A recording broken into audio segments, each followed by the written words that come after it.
At some point in every bit of history research life, a person is confronted with the memoir of a spoiled royal brat. For me, that moment was February, and the book was My Own Story by Louisa of Tuscany.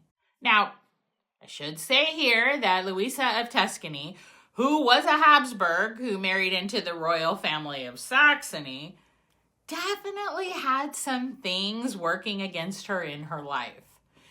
The Saxon royal court was ridiculously rigid and formal.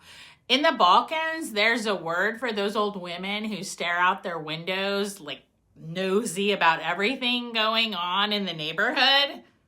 Prozoruše. The Saxon court was full of prozoruše. As Louisa tended to march to her own drummer, the prozoruše were out in full force. And Louisa really was popular with the people in Saxony. A breath of fresh air is always nice. Plus, she got down to the business of making babies quickly and efficiently. But she also had affairs, although she denies this in her book.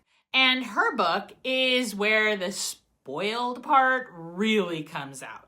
A memoir is always going to strive to paint the author in the best light possible, so that can be forgiven, until it can't.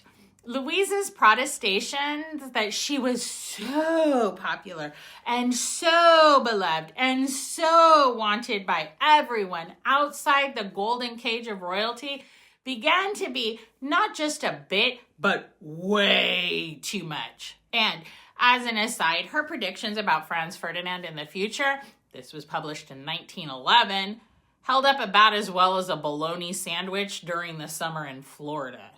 Rotten and moldy. The book ends a few years before World War I, and so the last 30 years of Louisa's life and her other marriages and divorces aren't detailed.